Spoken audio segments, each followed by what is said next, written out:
faire la grève collective, ça fait que vous pouvez aller vraiment plus loin. Je m'appelle Madame Bagou Fernande, alors ex-gréviste d'Honnête. La grève qu'on a faite, on était vraiment mélangés. Il y avait des hommes, il y avait des femmes. Mais à un moment donné, les femmes ont pris le relais, elles étaient au premier rang. On s'était bien organisé pour pouvoir vraiment mener cette grève jusqu'à la fin. Parce que la grève, normalement, les gens ont peur de perte de salaire, les gens ont peur aussi des représailles après de l'entreprise, mais de ne pas avoir peur de pouvoir se défendre parce que personne ne viendra les défendre.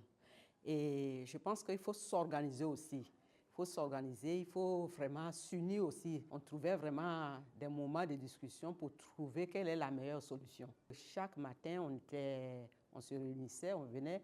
Ceux qui ne dormaient pas sur place, parce qu'il y a des gens qui ont dormi sur place, sur le piquet de grève, y compris les femmes. Moi, je faisais partie des femmes. Il y a plusieurs collègues femmes qui sont restées aussi sur place, qui ont dormi dans les gares.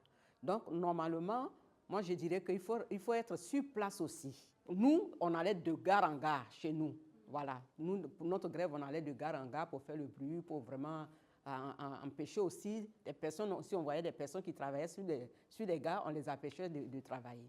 Donc, voilà un peu.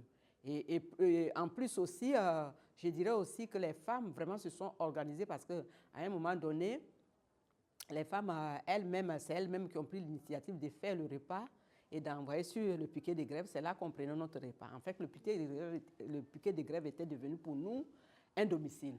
Nous, les femmes, on a un potentiel à nous. C'est-à-dire quand on se lève pour une action, on va jusqu'au bout. Et je dirais aux femmes de ne pas avoir peur de pouvoir se prendre en charge, de pouvoir se défendre, parce que si on ne se défend pas, personne ne viendra nous défendre. Donc, j'encourage vraiment toutes les femmes qui sont méprisées dans leur lieu de travail de s'unir et de vraiment prendre position et de se défendre.